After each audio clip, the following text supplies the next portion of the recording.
It's time for the games industry to stand up for itself. I'm Rise sick up. and tired of people pretending like there's not a problem. They see it, they recognize it, they know it's there, but for whatever reason, they just will not talk about it. Over the last few years, there's been a growing divide between players, developers, and journalists, and it's only getting worse. Recently, an article popped up from The Guardian, where the writer in question calls for the gaming industry to make a stand against the players, to speak on behalf of the journalists, the critics, and everyone else, citing that they see signs of disturbing misogyny. It's crazy how this shit happens, bro. Like, I'm actually so tired of this. I think the problem is that a lot of the people that work in this industry, one of the biggest problems is when they think that they have some sort of obligation to put forward a message. Like, they have some kind of message that they want a game to put out there. They want to have like some sort of idea going out there, like, oh, well, we don't want to have women that are sexualized. Like, this is a message that you're trying to put out there. And that's more important than you, or that's more important to you than actually making the game, making a genuine quality product. That's what matters. It's not about games, it's about politics. Yeah. I think every normal person sees this. Art always has messages. Yeah, but I think the truth is people don't like the message. It's fucking annoying. Get a better message. I realize that this is a hot button topic. This is a controversial issue. And more times than not, when people cover this, they're covering it from the extremes. And I'm going to be talking about it, and I'm bringing the most dangerous position into this conversation, which is the voice that often goes unheard. Yeah. The voice of the sane. Former head of Kotaku. That's a fucking fact. Yeah. You're not going to hear that a lot. Kenza McDonald of The Guardian writes, "The disturbing online misogyny of Gamergate has returned, if it ever went away. While some of their language has changed, the sentiment of the latest aggressive movement is just as distressing. It is time for the games industry to stand up to it." She continues with, "A few months ago, I wrote about a consulting agency, It is never a good idea to go against your audience and to condemn your audience. It's never a good idea. Because if you don't like what your audience is, then stop making products for them and make a product for a different audience. Yeah, you've already failed. The moment that you think that you have to like reality check or something like that, your audience, like go against them like this, you've already failed. Yeah, the customer's always right. When you condemn your audience, you forsake everything you've built upon. Well, when you condemn your audience, like if you have a group of people and you're talking down to them constantly and calling them stupid, why would they want to listen to you? Why would they like you? Baby Incorporated, that found itself in the center of a conspiracy theory. Aggrieved gamers on a Steam forum had erroneously concluded that a small agency was somehow mandating the inclusion of more diverse characters in games. Depressingly, but unsurprisingly, the result was a tremendous amount of targeted harassment towards the people that work at Sweet Baby and every journalist who reported on it, particularly women. Well, the reason why it was every journalist that reported on it is because every journalist that reported on it had the exact same cookie-cutter opinion, because in the industry of journalism, I assume that you can't have the other opinion. That's the real problem. That's why people hate journalism. People hate journalism because it's all of the same people that are like, oh yeah, there's all these different companies that all have the same opinion. There's no real diversity here. It was a disturbing echo of Gamergate, an online harassment campaign 10 years ago that initially sprung up from the wild accusations of a game developer's vindictive ex-boyfriend. The language has changed a bit in the... Which, by the way, the things that people liked with Gamergate and the things that people were really pushing for happened. I would say Gamergate was largely a success. And the reality is that a lot of the things that people were concerned about during Gamergate were legitimate and they were valid. And that's why it got changed. That's the reason why after Gamergate, the influence and popularity of every single other one of these like websites totally went into the fucking shitter. And if you don't believe me, go on Google Trends, look up every single one of the different websites that was involved with Gamergate, look at their search results, look at their trending from 2014 to now. Literally 5% of where they were at.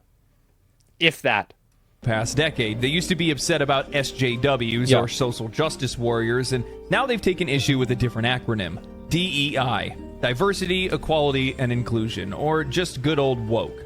But the sentiment from this group is the same. Games are for us, only for us, and if you want games to change or tell stories, outside of the straightforward male-oriented power fantasies that we grew up with, well, that's not allowed. We won't stand for it. In fact, we will try to aggressively harass you out of the space entirely. Of course, because that's what you try to do to them. Of course they're going to do that. Because this is a defense mechanism. You're coming into their space and you're telling them this needs to change. You need to stop doing this. You need to do things the way that I want you to do them. Of course they're going to push you out. Who the fuck are you? Their space? It is. It's their space. Yes, if you come into somebody else's space, you come into a fan base of something and you immediately start complaining about it and you start saying, oh, well, this is bad, that's bad, I don't like this, I don't like that. At a certain point, get the fuck out. Get the fuck out. Yeah, go make your own space. Not everybody in the world is entitled. Like, you're not entitled to be accommodated by everybody. And I guarantee you, if you went into their space, that's what they'd say to you. If you don't like it, why the fuck are you here? Yes. Unfortunately, the anti-woke campaigning has not let up much in intervening months. Led by a coterie of the usual grifters, they have taken issue with, in no particular order, the fact that Aphrodite, the literal goddess of love, is not hot enough in Supergiant's Hades 2. That female... I also want to say the word grifters is really being misused a lot here. So being a grifter is when you do something that is inauthentic for money or attention. I don't think that anybody who has these opinions is being inauthentic. And the reason why is that if you were grifting, it would be much more profitable if you were able to push the agenda that's being held by the establishment. Siding with the establishment is always more beneficial in terms of money because you're going to get more sponsors, you're going to get more opportunities, you're going to get a lot of money. That's not true. I'm sure you understand making content better than I do. For sure. Thanks for your insight. Characters in recent game trailers all have square jaws and masculine bodies. That journalists gave the recent PS5 game Stellar Blade bad reviews because its female characters were too hot. That too many games feature DEI haircuts, and that Ubisoft was somehow forced by shadowy forces of wokery to make the main character in its upcoming Assassin's Creed game a black samurai. So this is another thing that a lot of people like to do, is they like to misrepresent what the problem is. And so the misrepresentation that's happening here is that it's the implication that Ubisoft is being forced into doing this by another company, which is like, it's basically you're creating a straw man to argue against that. Ubisoft invited the company in. Ubisoft wants them to do this. Ubisoft isn't being forced. They are actively cooperating with it, and they are wanting it to happen themselves. So it's easy to shift the argument slightly to make the people that you're arguing against sound ridiculous and stupid. And that's what they're doing here. They're not engaging with the actual problem. They're creating a kind of parallel of the problem, or they're misinterpreting it, and then they're arguing against that. Predicting historical evidence. This last claim was bolstered by the king of bad posters himself, Elon Musk, who replied to a tweet about this manufactured outrage with DEI kills art. Man, there is a lot that was said here. First thing I'm going to say is this. The closer in proximity to an issue that you are, the less perspective that you have on it. Think about it. When you're right up on top of it, the only thing that you can see is the opposition. What they're saying, what they're thinking, what they want to do, what they think about you. And as such, you're always on the offense or the defense. And that goes for both sides of these kind of discussions. And I think what really highlights that loss in perspective is how they bring up Gamergate in this article. Because from my perspective, as somebody that had nothing to do with it whatsoever, I wasn't even making videos on video games at the time. I read a couple articles, watched a couple videos, and I always viewed it as players waking up to the realization that there could be some conflicts of interest within the industry that are working against and doing a disservice to the consumer. Why wouldn't? And there were. It was documented. It was explained.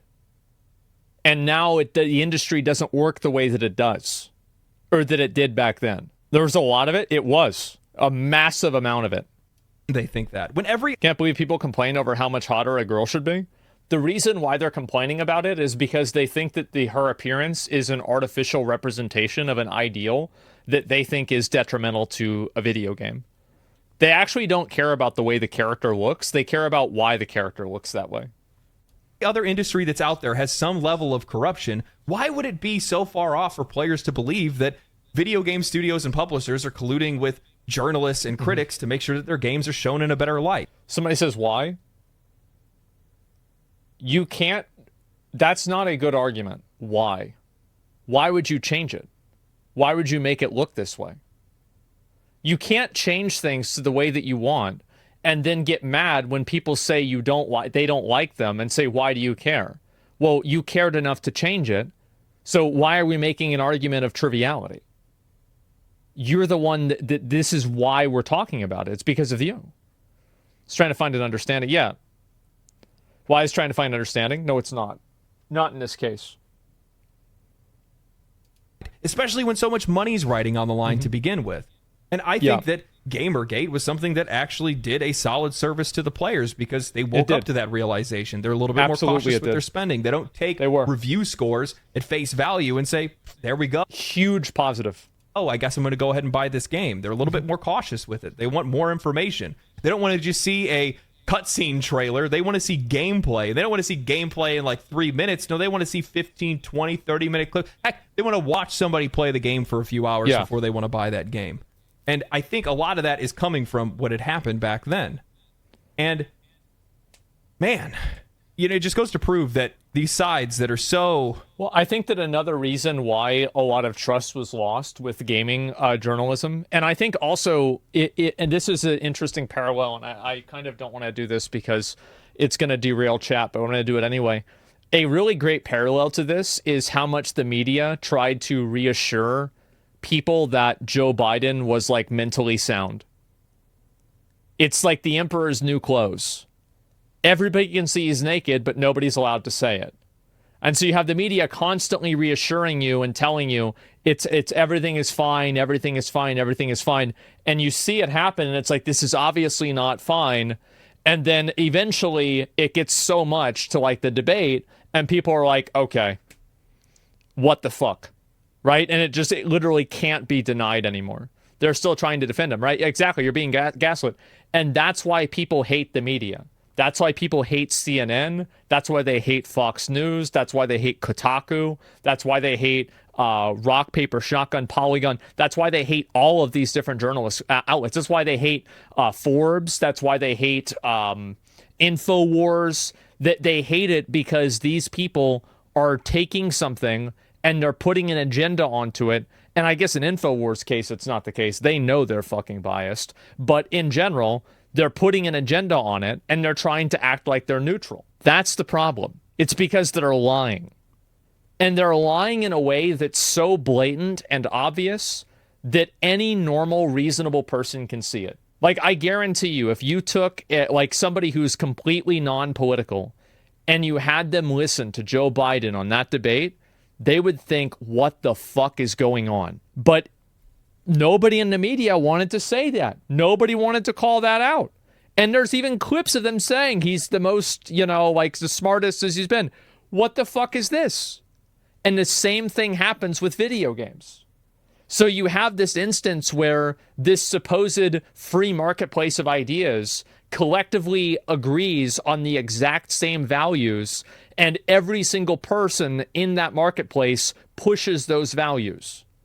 There's no diversity at all. And this has happened with a lot of things. I'm just saying, like, it's not just gaming journalism. That's the point that I'm making, is it's journalism as a whole. Literally delusional, give out dick salads and people eat it. Yeah.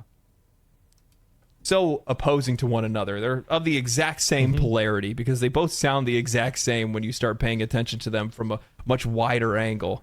And they're like dogs that are barking on either side of a fence, and they're getting further and further away. They could cross behind the fence, by the way. That's open on the other side, but they don't want to have that kind of discussion. And what ends up happening is they start trampling on and drowning out the genuine concerns and the voices of the people that are in the middle. And that's often where the truth ends up lying. And there are issues that are in the games industry today that she's glossing over. And the proof is just how she brings up some of the games that are out there, especially talking about Hades 2 or Stellar Blade and the backlash that came with some of those games. You have to ask, why are players agreeing with this? Don't believe that everybody agreeing with it is just these crazy bigots and wild folks that are out there. No, there's other people in the middle that are agreeing. Well, even if they are, that's just what the audience is. Like, at a certain point, you're like, what are you doing? Like, you can spend your whole life trying to teach a dog to do math, and the dog still isn't going to know how to multiply a fraction. What are you doing trying to get into this space where you think that there's this massive contingency of people that are horrible? Like, where's the light at the end of that tunnel? It's never going to stop. It's not like these people are going to like, oh, wait a minute. All my opinions are wrong. Oh, wait a minute. I'm going to change my mind. Are you sure? Absolutely, I'm sure. 100%. Can we not agree things have become more misogynistic online? Just look at chat. Are things more misogynistic online? Yes and no. So in some cases, yes, but I think that the majority of misogyny that comes from online people are girls that are trying to sell porn on the internet and people don't like it. Like, are you categorizing criticizing girls for doing OnlyFans as misogyny? Because if you are, then yeah, I would agree with you. But I don't think that's misogyny. And this comes from somebody who is not I'm not a OnlyFans hater. I don't understand why they hate it. They don't like porn. The reality is that like a lot of these girls, like, here's another little, like, how do you think a girl finds out to do an OnlyFans before the day she turns 18? You think that she just learned about the website that day? Spawn camping? Yep, there it is. Come on. With them as well. And why is that? But nobody wants to pay attention to that. For some odd reason, when there's a culture war, there can only be one winner. People in the middle can't actually exist. But for me, I say fuck that. I'm going to clearly state my position. Games should be, and the vast majority of times are, inclusive. But at the exact same time, we can't pretend like we're okay with the industry heavily leaning into inclusivity for profit. It's blatant and it's plastered everywhere. Movies, TV, gaming, it's overwhelming. Co-opting identities and gender not for the sake of art, quality, and ethics, but for money and personal preservation. Why do companies change their logos to rainbows in the US and EU during Pride, but keep it their standard logo in other countries? Why? It's because they only care about money, and they would be celebrating gay people getting killed if they could make money off of it. That's the reason why. And in fact, some of them do. They've never cared about this. I am amazed how many stupid sheep people just celebrate whenever a company says something positive about an LGBT issue. It's so sad. Because it's just, it's like people are so easily manipulated. Are you actually amazed anymore? I mean, yeah, kind of. I am. I'm surprised. Second ever Disney records Mulan, a fucking city where they have internment camps actively miles away from the set. Yeah, there it is. Of course, LGBT people are going to celebrate a W, though. I don't think that you should celebrate a W whenever the only reason it was done is to sell you more garbage. When a company is trying to push a social issue, they are doing this as a measured decision that they have come to that will result in making money. And in involving themselves inside of this social issue, they pollute the social issue with their own brand value.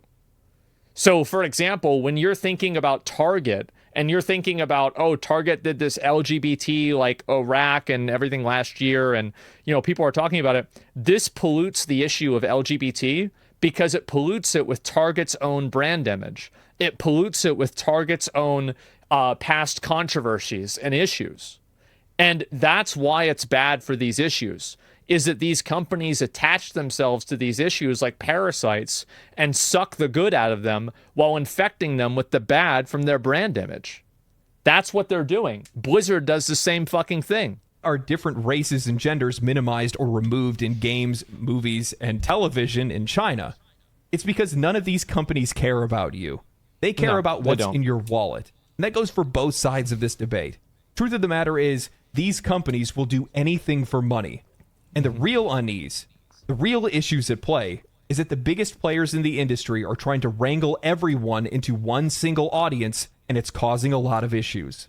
That is a big issue. And also, like, another component to this is that you're already seeing a lot of people like that are becoming Like, I think that the negativity towards LGBT, especially like trans issues, has like 5x'd or 10x'd in the last 2 years. Like, ever since like there was a big conversation, and there's always been a conversation about this, but it's like really kind of gone to like a fever pitch recently about like biological males competing in women's sports. This has exacerbated and escalated the amount of people that are like negative towards trans people by like, I think probably 5 or 10x, if not more. So what do you think is going to happen when that becomes the popular opinion to have, which it seems like it's becoming? What do you think these companies are going to do then? I think we're going to be going back to family values. Remember family values, guys? It was a really good time, huh? Fuck that. Oh, God. Extreme positions can't gain any traction unless there are those in the middle who can see truth on one side's opinion. Forced DEI is killing games. However, it's not for any of the reasons that anybody is saying right now. And instead, it's being co-opted into part of a culture war, and that's being done on purpose by these creators. It's the intended outcome. What nobody is talking about is why are players seeing female protagonists and a diverse cast of characters and immediately assuming that that game will be bad. It's because players have begun to perceive wokeness in games as a bad thing, not because of the inclusivity itself, but because of its perceived lack in quality. Almost every television show, movie... I think also it's not the perceived lack in quality so much, it's that when you see something or somebody that's in a game or a story that you know that, or at least you think, I can't say you think that the only reason why this is happening is in order to check a box and in order to like pay lip service to some sort of message. As soon as you believe that's what's happening, the immersion is broken from the story. And I think also you can make the logical the logical conclusion that if a writer or a person crafting a story doesn't care enough about their story that they are willing to compromise certain parts of the story in order to fit into contemporary social ideals, I think that the probability of the story being bad is going to be higher. Because fundamentally what you're saying is these people are okay to compromise their story and they don't care about the integrity of their story as much. So, logically, you would assume that the stories, on average, will be worse. And I think that's another reason. And game today, pre and post-release, that runs around doing interviews and press releases about how inclusive their media is, ends up being a dumpster fire of a final product because the creators are so focused on the identities rather than the qualities. The poor quality in various media today is now being represented by the characters that these studios are putting into these games. As such, these creators are quite literally training people to believe that diversity and inclusivity are what are ruining games, not bad design and poor writing. Inclusivity and representation are great things. And also, it would logically make sense that if a game let's say you're trying to make a new game, right? And the game is not getting investment. Wouldn't it be a logical decision for you to, if your game is bad and it's not getting investment, add in diversity to hopefully get investment through diversity funds? Because that's logically what would happen, right? And so, and this is it's going into no? Well, absolutely. It's absolutely a factor. Yes, and it's happening. Yes, and tax breaks. Is that a thing? It absolutely is a thing. 100%. Now, it's not the only factor, but it is a point on the rubric. So, basically, if these companies had to make a decision, and they say that they do this, right? This isn't like me making this up. They say that they're making decisions that follow this paradigm. So, logically, games that are bad, that feel like they need that extra boost, will pivot to this because it's easier to get money that way. So it again creates another confirmation bias that woke is making the games bad. And what I'm saying is that I think a lot of these games are bad to begin with, and they use woke to try to cover it up. That's what I think is going on. That's the biggest thing. Woke is a symptom of a problem, not the disease. Isn't that worse? I don't know. I mean, it depends, right? I'm just saying that's what I think is happening. One can agree on that. However, bad representation for the sake of it just being there, either for virtue signaling or marketing purposes, puts a face, a signifier on what is ruining games in the eyes of players. They are creating targets. When I see a developer feel the need to virtue signal about how great it is that they put a woman into their video game or how they made a character gay, it shows me that they have no confidence in the work itself. It's all about the identity of the character and not the qualities of that character's design. The quality of the story that's told and the innovation that it brings to the games. And also, by the way, if you look at a lot of these studios and you look at the people that are in the studio, it's just a bunch of white women. They're congratulating each other for loving diversity. That's the real reason. You just pull up one of the studios. Just go look at the pictures. Just go look at one of these big studios. Open up a picture of all the people in the studio. That's what it is. Ubisoft is my number one example. Experience. I assume that it's not high quality, and most times it's not. Journalists, developers, and players then jump to defend the practice, not realizing that these creators are using social issues as a shield of inclusivity to defend their poor quality, lack of skill, lack of ability, and lack of creativity by saying that anybody who's criticizing them are bigots. Checkmate. What's really disappointing is... Yeah, he's right about that.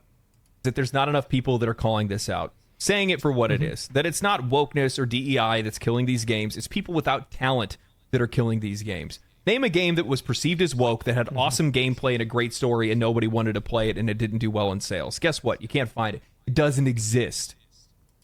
He's right. He's completely right.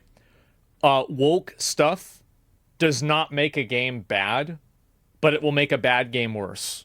Final Fantasy XVI portrayed a relationship between Dion and Sir Terrence. It was tasteful, it was well done, the story was great, the gameplay was awesome, the music was absolutely banging in that game. Guess what? Zero backlash. Baldur's Gate 3, Herald is one of the greatest RPGs of all time. A game that many players have pointed to and said, this is the game. Why can't you guys make games like this anymore? The most aggressively buy game that's on the entire market. No backlash. It's really disappointing that people like the folks that are... Here's another example. So if you go and you look at... Where's the video that I saw?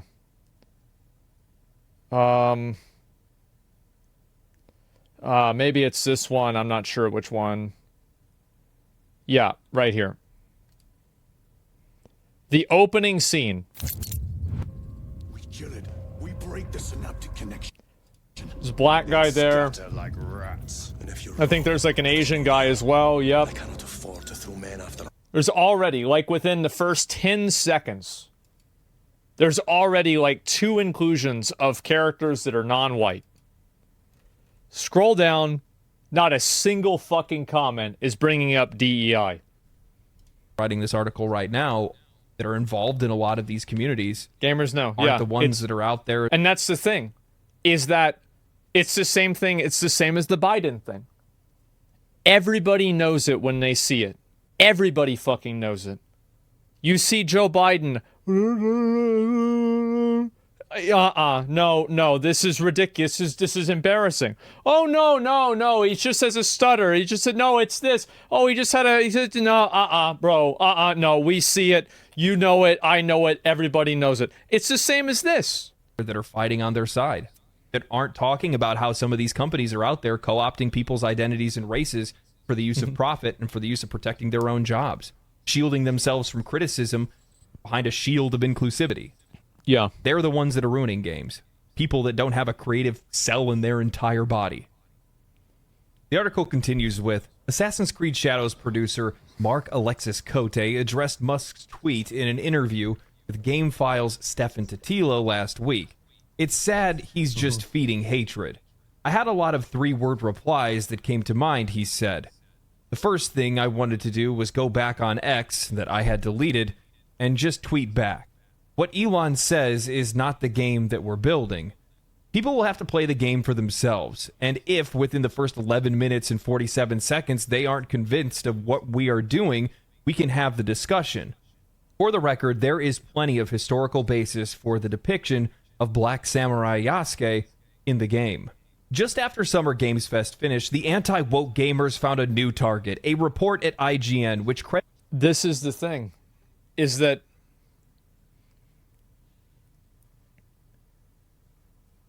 you get so focused on it's funny as fuck. It's false. Well, here's the thing is that isn't there like way more stuff about like a bunch of other samurai during the time that there's like that are way more well known, that are way less contentious? What are we talking about here? Yes, obviously there is.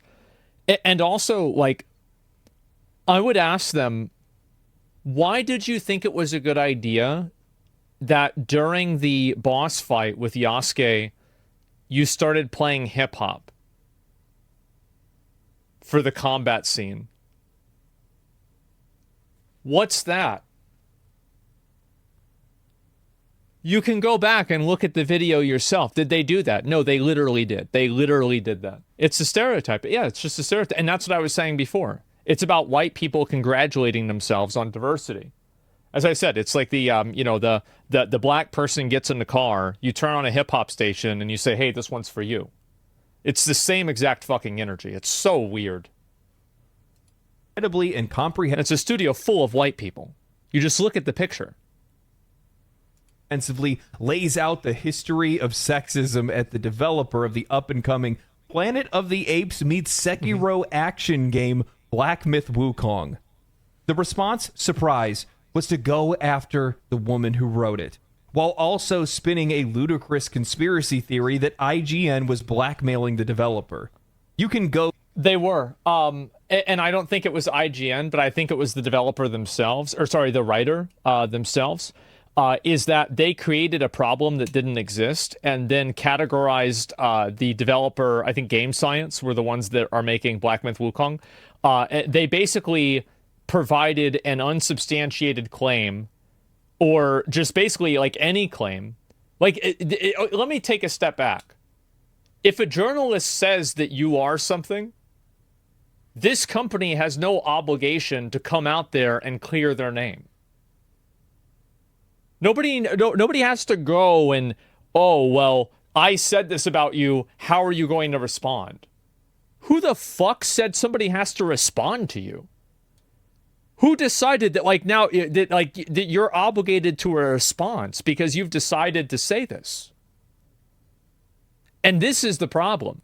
It's that these people make baseless accusations, or what usually is the case is it's not baseless, but they make dishonest accusations. And then they basically, by making this dishonest accusation, they indirectly appoint themselves as a position of, I get to make judgments over whether a company is being bad or not. And when a company chooses to say, we're not engaging in this, we're not accountable to you, you're nothing to us, we're making this game, people are going to buy it, whether you like it or not, well, then they get really mad. Because this completely destroys the power dynamic. And that's what it's about. It's about the power dynamic. Go down a rabbit hole of quite jaw-dropping horribleness on any one of these manufactured conspiracies, but take it from me, it's really not worth it. The reactionary underlayer of gaming's enthusiast media, which makes its home mostly on X and YouTube, does not actually have the slightest impact on how games are made, or indeed which games are made. But they do have an impact on which studios close. So, yeah, I don't know. That's a good thing, by the way. You make dog shit, you should be fired. It's the way it goes. Losers lose. At Gamergate, what did I'm cruel? You think I'm cruel? I am. And I love it. It actually achieve? Games are more diverse than they were 10 years ago, not less. I saw more non-white male faces and characters in this year's spat of Summer Games Fest trailers and demos than at any previous time in almost the 20 years I've been covering games. But they can still make people's lives online hell for a while.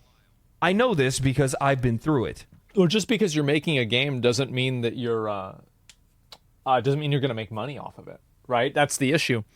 Is that, like, you know, a game like Forspoken was, you know, it was set to be like a huge game. It was going to be like one of the big games that year. And it came out and everybody hated it. So just because a development studio is making a game, if these games don't sell well and they're not successful, these studios don't really care about these social issues because the studios aren't the ones that are making the decisions. The people that are making the decisions are the people that are invested in the companies and the people that run the companies. The creative people are really, in a lot of cases, not making the calls.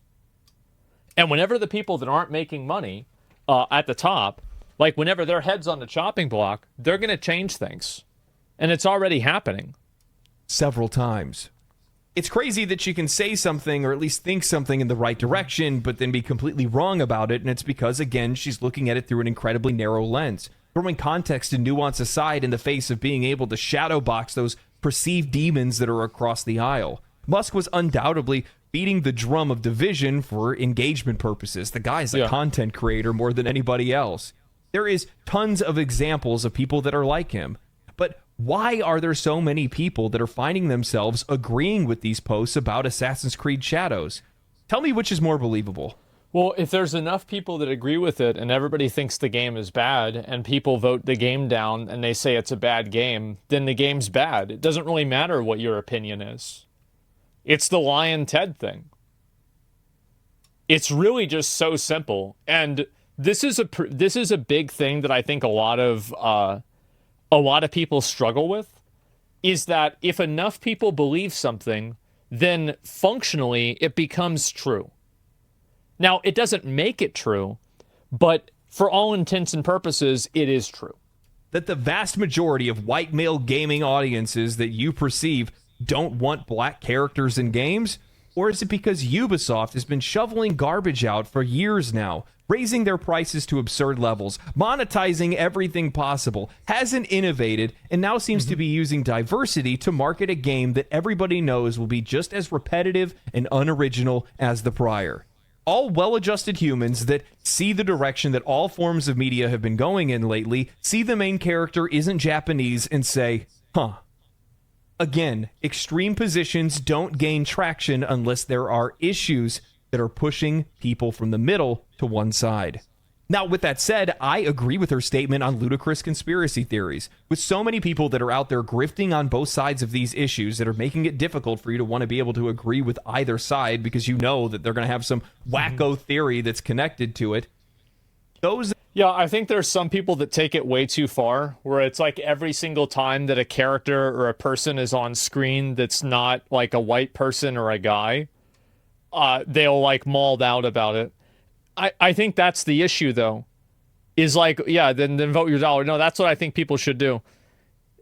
Yeah, it does. At a certain point, it becomes like so obvious that it's like you're just farming, basically.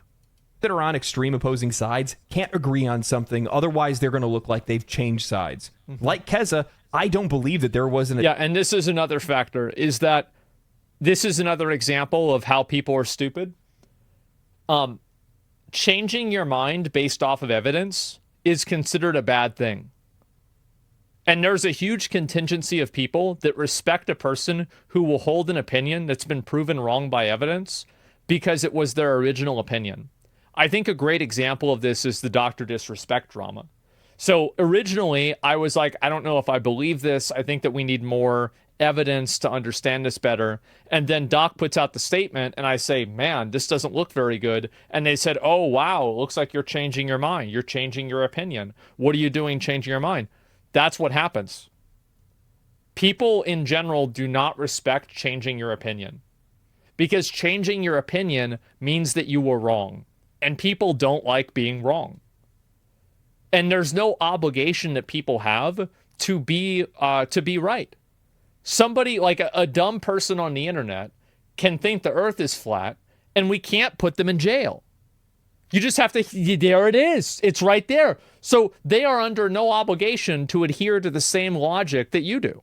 Attempted $7 million extortion conspiracy when it comes to Black Myth Wukong, as there is no proof or mention of that anywhere.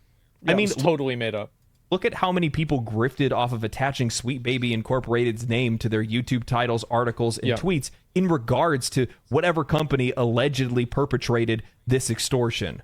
However, at the exact same time, she completely ignores the cultural differences and the intentional mistranslations conducted regarding the interview with Black Myth Wukong's developer and the garbage level of sensational journalism on the side of IGN. Because, well, the real problem is actually a lot It's a lot more surface level than that, but it's a lot more broad. The real problem is that these people appoint themselves to a position of power and then expect everybody else to accommodate them. They expect everybody to be like, oh, okay, well, you're in this position, you believe this, and like now everybody has to listen to what you're saying. That's the real reason. What people? Like the journalist that wrote the article. She wrote an article about Black Myth Wukong that was negative about it, and then she was angry because Black Myth Wukong didn't come out and refute or address her article. That's the real issue. It's these people think that they have a power dynamic, and they don't. They actually have no power. And I think that's what, for example, Gamergate back 10 years ago started to prove. And that's why their popularity has gone down massively. And now they really don't have any power because they're just like, they have these tiny little audiences, and it's like a bunch of other people that think exactly like they do. And like, yeah, they can still, and this is a problem, right? It's taking time for this to adjust, but there are still a lot of companies that have a very antiquated media policy and media philosophy and strategy that they still think that appealing to like mainstream outlets is a good idea. Those people are not an audience. They're tiny, minuscule, fractional. They don't matter. If a game is good, that's the only thing that matters. And the relationship that you have with the public is the only thing that makes a difference. Journalists used to be the gatekeeper between games and the public because of things like Nintendo Power, Game Informer, magazines, things like this, because that's how you would hear about video games now. But the fact is that the internet has democratized that entire process. So now you don't have gatekeepers anymore because people on YouTube can do the same thing. People on Twitch can do the same thing. So a journalist no longer has the gatekeeping power that they used to, but they're acting as if they do. And I think that's what a lot of people really don't like, because like for me, I see this as just a blatant power play. This is a blatant power play. You're trying to make them look bad so you can appoint yourself as the arbiter of this situation. They cannot cede any ground to those who disagree with them. Yeah. Plenty of journalists do this, ignoring the elephant in the room because they can't be caught agreeing with the opposition. Not long ago... Which is that's what I was saying originally. That's the big problem. It's that when every single journalist and every single person in the media has the same opinion about something, then how can you expect anybody to take it seriously? Paul Tossi of Forbes wrote an article talking about the issues that journalists face, and he dismissed the concern of players by saying there is a public war against games journalism by, in part, the anti-woke crowd who believes the progressive-leaning outlets are going extinct because of alleged activist takes. That's true. They're right. It's provable. It's provable by every single third-party metric that's available. There's no alleged. Like, you just look at the Google trends, look at the amount of site visits, look at the amount of ads they need, look at the fact they're firing people in Kotaku. Like, it's falling apart. I don't even look at the stock. Yeah. I mean, it's not even an argument. It's fantastic. I think it's a good thing, too. Even when there are clear cases of many propagandized positions in today's gaming media. When you dismiss or ignore the elephant in the room, it doesn't make it smaller. That's not how this works. If anything, it makes it bigger. And that's, again, it's what I was saying about Biden. Yep. Same exact thing. No wonder gamers could come to the conclusion that there is a concerted effort in the games industry to have this propagandized position, this plan that they have in place that they're using against a developer in the industry, when every other journalist that's out there goes out and either hand waves the entire issue or ignores it entirely. Well, it's not even that. It doesn't even... I would even go farther than that. I would say that not only do they hand wave the issue, but there is a universal opinion that you are supposed to have about it. And I think that's the big issue. These people are educated, and by and large, educated vote left. Does that not suggest that ignorance is in part to be played with the culture war? Oh, that like stupid people care about this? Well, it doesn't matter, right? Like at the end of the day, like I think that there are a lot of opinions that I think that if the collective society had like more emotional intelligence or like more logical intelligence, that we wouldn't have problems with these things anymore. We can always talk about what society would be like if people weren't the way they are. And hey, you want to do that? Go ahead. But I think that's a waste of time. I want to talk and think about what's actually happening. Cosigns for it. That's the case that we have with this article from The Guardian. She quite literally cosigns on what the girl had said in the article, even though it's already been shown that it was mistranslated and also misrepresented in their article that they made. So, of course, players are going to come to the conclusion of that. And what that does is it only serves to embolden the position of the players that held the belief that, well, there might have been an extortion fee to this because, well, if you're going to ignore this blatant lie. Well, it's effectively an extortion fee. We're going to label you with this thing, and in order to remove this thing, you have to hire these people that make it to where you don't have this thing. You know, like the last boss in the Elden Ring DLC that puts the debuff on you, and then you have to use the item to remove the debuff? This is the same thing. We're putting a debuff on you, and you have to use the item to have the debuff not be on you anymore. It's that simple.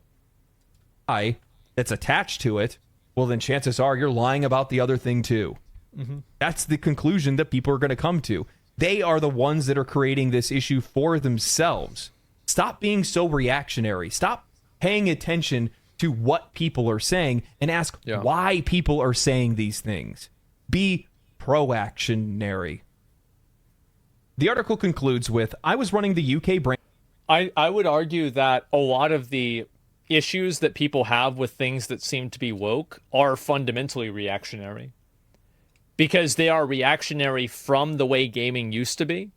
So we are changing gaming because of the way it used to be. That's being reactionary. Also, I don't know where this idea came from that being reactionary is bad. I don't necessarily understand that. Because if things were good the way they were and you thought they were good, then somebody changes them and you say, I don't like that, change it back. That's not necessarily being bad. There's nothing wrong about that. Reaction, like, yeah, everything to some degree is reactionary. I think this is it's a dishonest term.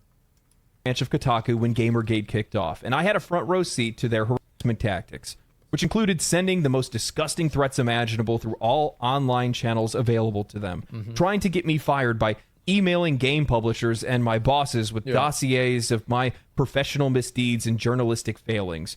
Read writing about video games from a Yeah, but they do the same thing to other people, right? Like, remember whenever that one guy that hit that Cabrutus, the guy that did the Sweet Baby Inc. detected group? Remember whenever he made that group, they constantly tried to get him banned. They tried to get his Steam account banned. They tried to get the group deleted. They tried to ruin this guy's life. So no, I'm not going to cry about this happening. Too bad. You shouldn't have done it to them. They wouldn't have done it to you. Or maybe they would have. But hey, if you had done it after that, it would have been a little bit more sympathetic. Now it's not.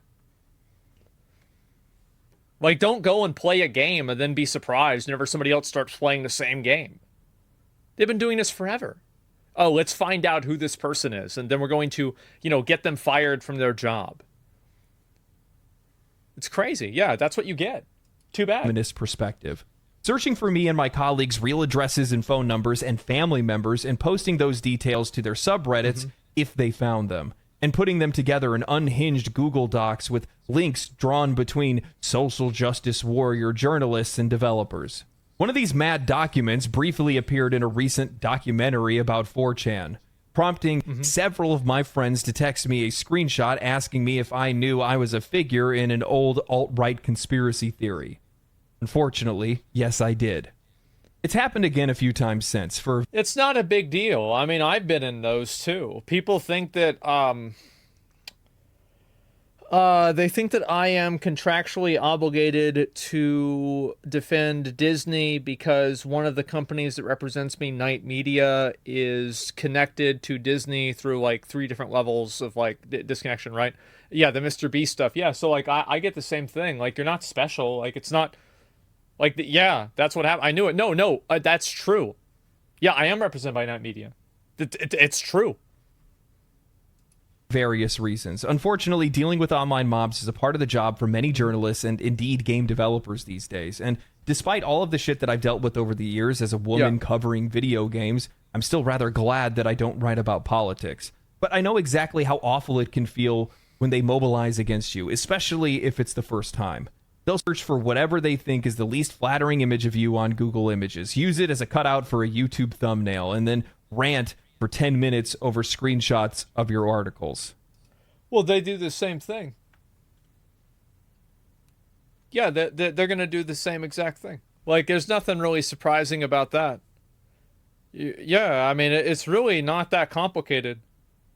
Like, horror, I mean, yeah, we've done it. They'll do it. Yeah, for sure. Play stupid games, win stupid prizes. Yeah, like, and also, like, if you go, like, don't expect people to not push back when you do something that they don't like. Like, it's these people, they think that they have a free reign to have any opinion they want on the internet and never have pushback for it. Like, I get shit on for opinions that I have that are, like, objective. People are like, I agree with him, but he shouldn't have said it this way. I hate him. People are like, yeah, I hate him too. Too bad. If you don't want this to happen, get the fuck off the internet. Stop being a bitch. They'll tweet prominent people in games trying to get them to publicly discredit you. They'll set their followers on you. It's not hard to meet their manufacturer. And they would do the exact same thing to you if they had the power to do it. Never forget that. They would do the exact same thing to you. My perspective is that anytime that a person is doing something that, like, anytime a person has something bad happening to them that I think they would have done themselves, I don't feel sorry for them. That's the way I see it. Rage with a lot of genuine rage of your own. It's tempting to dunk on these people. Well, Mal, their rage is invalid, but your rage is justified. Yeah, exactly. Endlessly, but outrage fuels outrage, especially now when there's literal money to be made posting inflammatory nonsense on X or YouTube. If Gamergate proved anything, it's that nobody has to pander to rage-baiting toxic gamers or even listen to them. That said, I still don't think there's... Well, I can think maybe if those gaming websites did that a little bit more, they wouldn't have to put 8 ads on the same page, and they wouldn't have to fire a bunch of people. Like, they're worried about AI taking over their job. Correct me if I'm wrong, but AI doesn't create anything new, does it? It's not like AI can create new information. It just synthesizes existing information. Right? Yeah, of course. And so, like, how are you worried about, like, if you're a journalist and you're worried about losing your job to AI, doesn't that mean that you're not contributing any new information?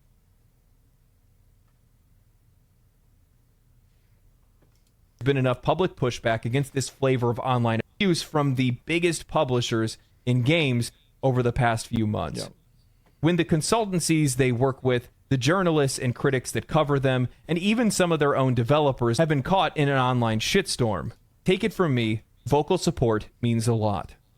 This goes without saying, but none of this should happen to anyone. It does. And there is zero justification for it whatsoever. Nobody should ever be publicly or privately attacked for any of their opinions. I think they absolutely should.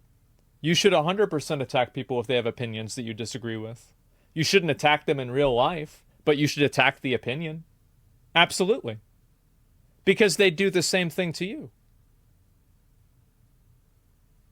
That's the way it works. Like, yeah, it's that simple. What do you mean by attack? I mean directly contradict and argue with what they're saying. What do you think I mean attack them at like a drive-through? No, of course not. I'm talking about attacking the argument. Yes, like you're not being attacked online when there's a bunch of people disagreeing with you. And this is another problem, is it's being framed in a way that I'm being attacked by a YouTube video that says that I'm wrong. No, you're not being attacked. You're being disagreed with. People don't agree with what your opinion is. Yes, but going after their personal information is just weird. However, notice how generalized. You can't be surprised that people do this. Because they do this. If they do this, then why would you be surprised that other people do it? If you don't want people to do this, then don't do it. It becomes, and how easy it is to see plain old criticism lobbed in with online psychos. I'm now included in them because I'm sitting here ranting over screenshots of her article, though I have nothing to do with the crowd. I think criticize is a better word. I think that at the end of the day, these people view pushback as something that should not be allowed. They frame the conversation and their perspective in a one-dimensional way, and if you go against their perspective or what they believe in, you are a bad person. Now, whether you want to call it attacking them, criticizing them, disagreeing with them, it's all the same to me. I don't think that a YouTube video saying that you have a bad opinion or that you're stupid is a problem. And if you think it is, get the fuck off the internet because it's not going to go away. The people that she's so vehemently against. Moreover, calling for big players in the industry to come out. Also, by the way, the words are violence. The only reason why people say words are violence is so they can justify using violence against words. That's the reason why. Publicly on your side only serves to validate the concerns of biases in favor of better reviews and more flattering articles about these different companies' games. The industry speaking out against the crazies doesn't make the crazies go away. It adds another plot point on their graph and another justification for them to come after you. Of course. Look, the fact of the matter is your fight is won. Games are more inclusive than they ever have been before. That oppression, once perceived, has now dissipated. Keza said it herself. Oh, I don't know. It's never going to dissipate because their power dynamic exists because there is that perception. Like, I have the perspective that, like, nobody will ever give up power unless it's taken away from them. Like, just generally, right? I mean, there are, like, individual examples that counter to this, but I think in a general sense, a group will never give away power unless it's taken away. And I think what's happened is that games have always been diverse. There's always been a tremendous amount of diversity in video games. So these people are identifying a problem that, number one, never existed. And number two, if it ever ceased to exist, their existence that's based off of the fact that this problem exists would then since be irrelevant. Like, if you don't have a horse, you don't need horseshoes. If you don't have a car, you probably don't need car tires. They're the car. Or they're the tires. They're the horseshoe. So unless there's a car for them to be attached to, or a horse for them to be attached to, they have no purpose. And they have no power. And that is why they will never be okay with the way that things are. There will always be something that's not okay. There will always be something that's wrong.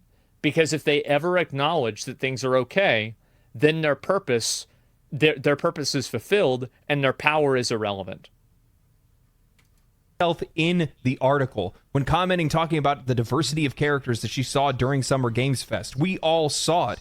But what were the most popular and talked about games of the upcoming releases from Summer Games Fest? Gears of War and Monster Hunter Wilds. Games that are fueled by that male power fantasy that she talked about. And why is that? Well, that's because that... Well, and also there was plenty of diversity in the Monster Hunter trailer and also in the Gears of War trailer. And that's what I'm saying. Like, these are old franchises that have been around forever, that have had diversity in them from the very beginning. Audience is now becoming underserved as game developers are grifting off to the victory of inclusivity. Again, stop paying attention to what players are saying and ask why players are feeling a certain way. I feel like people are too busy fighting a war that's already won, cheering on these developers while they are making more games about what a character is rather than who a character is. Well, and the thing is that he's right, that like a lot of those games that were really popular, or sorry, that came out, and it was like, oh, this is another DEI game. Because I remember watching the trailers and seeing people say this a lot. Nobody's talking about or caring about those games at all. So what's going to happen when that game releases and it doesn't make any money? Well, I think we know what's going to happen. Their studio's going to get shut down, and all those people are going to lose their jobs. That's just what's going to happen. And that's the free market at work. It's the same thing that happened with Forspoken. They're going to blame the bigots? Yeah, they're going to blame the bigots from the cardboard box they're living in because they can't afford their house anymore. And that's the result. So yeah, you can blame people all you want, but you're still in that situation. Ironically, the character part of the equation of game development has been thrown out the window for how a character looks and identifies instead. These games lack soul and purpose. Notice how a developer of a great game with a diverse cast of characters or with a strong female lead doesn't need to grift off of social issues. They know what they made. They know that they don't need to make a character that players can identify with. They need to make a character that players want to play as, want to be, and want to know more about. A really good example of this is that it's actually, I feel kind of bad because when I played Wuthering Waves last night, I went through the first half of the new patch storyline, and I finished the storyline off stream. And I finished the whole thing. I did everything. And the second part of that storyline was incredible. It was really good. I was shocked. Like, I was like, wow, this is way better than I thought it was going to be. One point was great. Yeah, it was so good. And at no point in that story was I thinking about, oh yeah, this character's a girl. It's got nothing to do with that. It's got, like, and that's the thing, is that's not even part of it. The beginning part looked horrendous. It was. I don't know what the fuck they were thinking with that. By the way, it was like basically just very simple. The first half of it is arguing with a cat, and the second half of it is saving the existence of time itself with a dragon. Yeah, so there's like really kind of a tone shift there. The conclusion that I've come to is that by ignoring existing audiences, these folks are radicalizing those audiences. Just recently, I saw a interview that popped up where the people that are in charge of Star Wars basically came out and said that they're ignoring existing audiences, or ignoring the angry fans, the loud. And they can do that. They can. But here's what's going to happen. Is remember like that Witcher, so it was like Blood Origins or something like that? Yeah, did they get renewed for a season 2? No? There it is. Fans, because, well, they're trying to create a new audience and they don't care what they think. But ignoring the people that got you to where you are in the first place doesn't make a lot of sense, especially when those people are as invested as they are, as long as they've been invested. And yeah, they're going to be mad. Of course they're going to be mad. Why does that confuse you that they would be upset? Recently, what I've noticed is within video games is that the quality of the game itself, the quality of how fun it is, how interesting it is, how great the story is, all of those things are taking a backseat to game character identities. And that doesn't mean that inclusivity and diversity is bad. It just means that they're not putting priorities where they should be. They're not dividing those priorities equally. And as such, they're not making games that players are going to enjoy, players are going to love, that are going to be successful, that are going to be remembered. Well, they're not focusing on the things that players care about. Like, for example, we watched that one video from Ubisoft talking about like how much went into making the water move like normal water. Nobody cares. Sorry, nobody gives a shit. It's that this is not an important factor. And that's a problem. And especially when it's as widespread as it's been growing lately. And when you have more games that are coming out there that are grifting off of these social issues, yeah, players are going to start looking at games with female protagonists and different diverse character backgrounds and say, wow, this is probably going to suck. And I hate to say it, but lately it's been more times than not, because think about it. The vast majority of games that come out every year, how many of them are actually really good?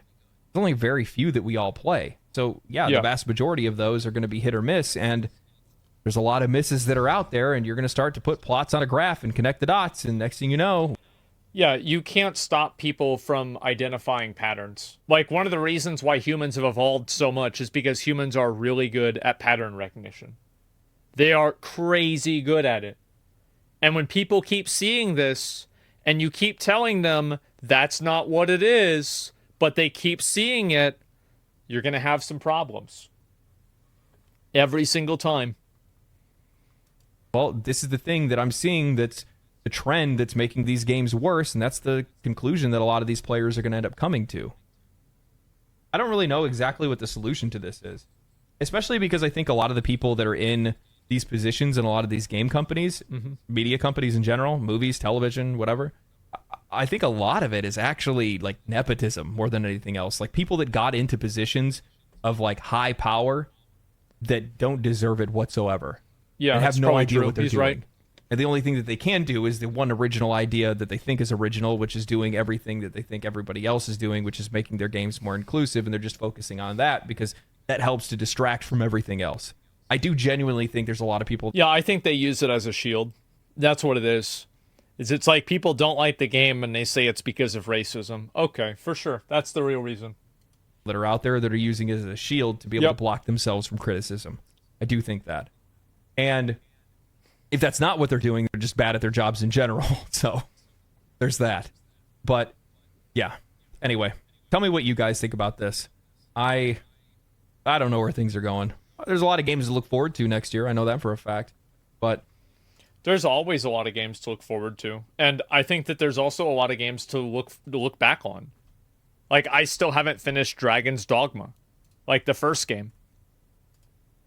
Like, I tried to play it the other day, and then, like, it bugged out on me. It was, like, really fucking annoying. But, like, I still need to finish that game. Like, there's tons of games. It's fine. Yeah. Yeah. Anyway, thank you guys for watching this long. I hope you guys enjoyed the video. Tell me what you guys think down in the comments. Dislike the video if you don't like my points. Like the video if you do. You don't have to watch me any longer if you don't. And, yeah, that's all I got. Anyway, stay cool, stay righteous, stay safe. I will see you guys next time. Peace. So, yeah, I pretty much agree with everything he's saying. I'm going to be honest. Like, I think that a lot of the games that try to build their, their brand off of something like this. And I think what people really don't like is they don't like whenever something is changed. Like, for example, like the Blade movie, people were saying that the Blade movie was going to be like, it wasn't going to be about Blade. It was going to be like a secondary, like, female protagonist that was going to be the main focus of the movie. That's what people don't like. I think that the issue isn't necessarily that there's diversity or anything like that, because you see people that are like, yeah, we don't like this game, this was a bad game. But, like, a lot of the real negativity and, like, frustration comes from when a new game is, or sorry, whenever an existing game is changed in a way that people view to be inauthentic. It's easy to grift on social issues, but it's a lot harder to write good. You can platform these issues, but you need to be good at your job. Yeah. It was such a blunder. Yeah, it was. And it was a very well-made video. Yeah, exactly. I mean, I think that a lot of people, and this is another issue, is that gamers and, like, an audience has no obligation to see things based off of your morality. And this is a big issue that a lot of these people have. Because remember what I was saying before about how these people are mainly concerned with the optics of an argument? And that's why they usually win arguments in public, but they lose arguments with the population. Like, and this is the same thing, right? Is that it might sound bad to say these things are DEI as, like, another content creator or something like that, but the audience still believes this. And focusing on trying to appeal to, like, people then, like, be like, oh, well, this sounds bad for you to say this. Nobody has any accountability for that. They don't care. Like, they're not obligated to care about, like, your version of optics. And I think that's what the majority of it is always about.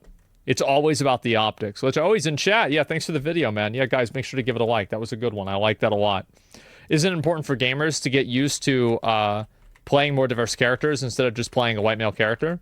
No, I don't think it's necessarily important for gamers to get used to anything that they don't want to do. I think also, like, if you try to shift a person's behavior, why is that important for you? Like, would you say the opposite is important? Probably not. And I think that's where, again, this is like another optics thing, where it's like people say things and they present it in a way that makes the opposition seem like they're bad people. But at the end of the day, a lot of people don't care about that. They don't give a shit about that. Like, look at Trump. I think Trump's a great example. Trump does a lot of things that are optically terrible things, like calling people fat, saying this kind of stuff. But you know what happens? People vote for him. A lot of fucking people vote for him. And so, yeah, that's it. But they are fat, right? But, like, you know, other people don't say that because you're not supposed to say that. But the actual public doesn't care about what you're not supposed to and you are supposed to say. It's a made up thing that these gatekeepers create in order to control narratives. But the actual public and what the public believes is totally different. And that's the point that I'm making, is that these people think that they can make arguments based off of optics to a population that's not accountable to optics. Well, you can't do that because these people don't care about how it sounds. They're going to still say that, and that's it. I'll be right back.